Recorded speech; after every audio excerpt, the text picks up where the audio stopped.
कैथी कोई साधारण action movie नहीं है। ये तो एक प्योर एड्रेनालिन राइड है जो शुरू होते ही आपको सीट से उठने नहीं देती। कार्थी ने दिल्ली के किरदार में जान डाल दी है। एक ऐसा कैदी जो 10 साल जेल में बिताने के बाद बस अपनी बेटी से मिलने निकलता है, लेकिन जैसे ही वो जेल से बाहर आता है, उसकी जिंदगी एक नर्क बन जाती है। ड्रग माफिया, पुलिस और अंडरवर्ल्ड सब एक ही रात में टकरा जाते हैं। इस फिल्म के एक्शन सीन इतने रियलिस्टिक हैं कि हर पंच, हर छेज सचमुच दिल की धड़कन बढ़ा देते हैं। शुरू से लेकर आखिरी सीन तक एक भी बोरिंग पल नहीं है, सिर्फ थ्रिल और सस्पेंस। हर मिनट बस यही सोचते रह जाते हो, अब आगे क्या होने वाला है। 25 करोड़ के बजट पर बनी और 105 करोड़ से ज्यादा कमाई करने वाली कैदी बनी एक सुपरहिट ब्लॉकबस्टर।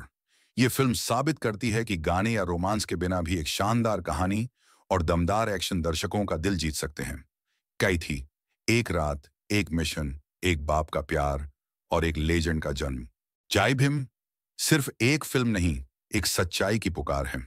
सूर्या ने एडवोकेट चंद्रू का किरदार निभाया है, एक ऐसा वकील जो सिस्टम के खिलाफ अकेले लड़ता है ताकि एक गरीब आदिवासी परिवार को इंसाफ मिल सके। फिल्म की कहानी असली घटना पर आधारित है, जब पुलिस एक निर्दोष आदमी को फर्जी केस में पकड़कर गायब कर देती है। उसकी पत्नी का दर्द और चंद्रू का संघर्ष दोनों मिलकर ऐसा तूफान खड़ा करते हैं कि पूरा सिस्टम हिल जाता है। कोर्ट रूम के सीन इतने पावरफुल हैं कि हर डायलॉग दिल में उतर जाता है। यह फिल्म आपको सोचने पर मजबूर करती है कि इंसाफ सिर्फ अमीरों के लिए नहीं होना चाहिए, बल्कि हर इंसान के लिए। 8 करोड़ के बजट पर बनी इस फिल्म ने 200 करोड़ से ज्यादा का ग्लोबल इम्पैक्ट बनाया और IMDb पर 9.3 पर 10 की रेटिंग हासिल की, जो इसे अब तक की सबसे टॉप रेटेड भारतीय फिल्मों में से एक बनाती है। जय भीम सिर्फ एक नाम नहीं, ये आवाज है उन लोगों की जिन्हें कोई नहीं सुनता, और इस आवाज को कभी दबाया नहीं जा सकता। रत्सासन, एक ऐसी फिल्म जो आपके होश उड़ा देगी। एक सीरियल किलर, एक पुलिस अफसर और एक डरावनी दौड़ जिसमें हार का मतलब है मौत। फिल्म की कहानी अरुण कुमार नाम के एक यंग पुलिस अफसर के इर्द गिर्द घूमती है, जो स्कूल की लड़कियों की रहस्यमयी हत्याओं की जांच करता है। जैसे जैसे केस गहराता जाता है, सस्पेंस बढ़ता है। हर क्लू, हर सीन आपको झटका देता है, और जब असली किलर का चेहरा सामने आता है तो रोंगटे खड़े हो जाते हैं। रत्सासन की सबसे बड़ी ताकत है इसका स्क्रीन प्ले। बिना किसी स्लो मोमेंट के लगातार थ्रिल बनाए रखता है। फिल्म का बैकग्राउंड म्यूजिक और कैमरा वर्क इतने जबरदस्त हैं कि आप खुद को कहानी के अंदर महसूस करते हैं।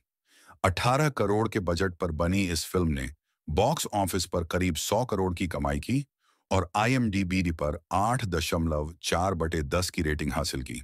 ये मूवी साबित करती है कि साउथ सिनेमा सिर्फ मसाला नहीं, बल्कि माइंड ब्लोइंग थ्रिलर भी बना सकता है। रत्सासान, एक ऐसा नाम जो डर और सस्पेंस दोनों का प्रतीक बन गया। कल्पना कीजिए केरल के एक शांत पहाड़ी कस्बे की, एक पुरानी मार्क, एक एम्बेसडर कार, और शानमुगम, एक टैक्सी ड्राइवर जिसकी जिंदगी सादी, सुखी और परिवार के प्यार से भरी हुई है।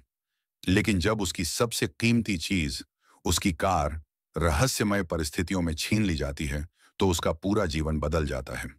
शानमुगम, जिसे लोग प्यार से बेंज कहते हैं, अपनी कार और परिवार के लिए जीता है। सब कुछ सामान्य लगता है जब तक कि पुलिस कार छीनकर उसे ड्रग्स से जुड़े आरोप में फंसा नहीं देती। एक व्यक्तिगत नुकसान अचानक एक भयानक जाल में बदल जाता है, भ्रष्टाचार, धोखा और खतरों से भरा। जिन्हें हमें सुरक्षा के लिए देखते हैं, वही खतरा बन जाते हैं। और अब शानमुगम के पास कोई विकल्प नहीं बचता। अंधेरी सड़कों, बारिश से भीगी रातों और घने जंगलों के बीच वह लड़ता है अपनी कार, अपने सम्मान और अपने परिवार के लिए। हर एक्शन सीन, हर पीछा, हर दिल की धड़कन में भावनाओं की गहराई है। एक पति का प्यार, एक पिता का डर और एक इंसान का क्रोध। 25 अप्रैल 2025 को रिलीज हुई यह फिल्म मोहनलाल और शोभाना की शानदार जोड़ी की वापसी थी। इसके रोमांचक स्टोरी लाइन, सिनेमैटोग्राफी की तकनीकी दक्षता और दमदार अभिनय ने दर्शकों का दिल जीत लिया। 25वें दिन तक फिल्म ने लगभग 114 करोड़ रुपए की कमाई की। थुदारुम सिर्फ एक थ्रिलर नहीं है, यह कहानी है एक ऐसे आदमी की जिसने वह सब खो जाने के बावजूद लड़ाई का सामना किया। थुदारुम जब तूफान आपके रास्ते में आए, उसे टालने की बजाय सीधे उसका सामना करने की कहानी। कल्पना कीजिए कि आप अपने घर, अपने परिवार और अपनी पहचान छोड़कर बेहतर जीवन की तलाश में विदेश चले जाएं। ऐसा ही होता है नजीब के साथ। केरल का एक युवा जो सऊदी अरब में नौकरी की तलाश में जाता है, लेकिन वहां उसे रेगिस्तान में बकरियों की देखभाल करते हुए कठोर और अमानवीय परिस्थितियों का सामना करना पड़ता है। फिल्म के निर्देशक हैं ब्लेसी, और यह बेस्ट सेलिंग उपन्यास बेन्यामिन पर आधारित है, जो वास्तविक घटनाओं से प्रेरित है। सूरज की तपिश में अनंत रेगिस्तान और बकरियों के बीच नजीब संघर्ष करता है। थकावट, अकेलापन और अदृश्य जंजीरों के खिलाफ। कोई ग्लैमर नहीं, कोई आसान रास्ता नहीं, सिर्फ कच्ची मानव सहनशीलता। 28 मार्च 2024 को रिलीज हुई इस फिल्म ने मलयालम सिनेमा में अपनी जगह बना ली। भारत में इसने 80 करोड़ से अधिक की कमाई की और विश्व स्तर पर लगभग 150 करोड़ पार किए। यह फिल्म दर्शकों के दिलों में लगातार एक गहरी छाप छोड़ती रही। सबसे खास बात, फिल्म में न्यूनतम संवाद, कठोर पर्यावरण और अकेले इंसान की संघर्ष कहानी है। यह सिर्फ जीवित रहने की कहानी नहीं, बल्कि सम्मान, उम्मीद और सपने के लिए की गई कीमत की कहानी है। जब आप इसे देखते हैं, तो आप सिर्फ रेगिस्तान में एक आदमी नहीं देखते। आप उसकी तड़प, उसका डर, उसकी टूटन महसूस करते हैं। और फिर भी आप उस संघर्ष की ताकत महसूस करते हैं जो कभी हार नहीं मानती। द गोट लाइफ कोई एक्शन ब्लॉकबस्टर नहीं है। यह एक कठोर आईना है। पूछता है, अगर हमें केवल जीवित रहने के लिए अपनी स्वतंत्रता त्यागनी पड़े, तो क्या करेंगे? और अगर असली स्वतंत्रता का मतलब है सिर्फ जीना चुनना, न कि केवल बचे रहना, यह फिल्म साबित करती है सबसे शांत संघर्ष भी सबसे जोर से गूंज सकता है।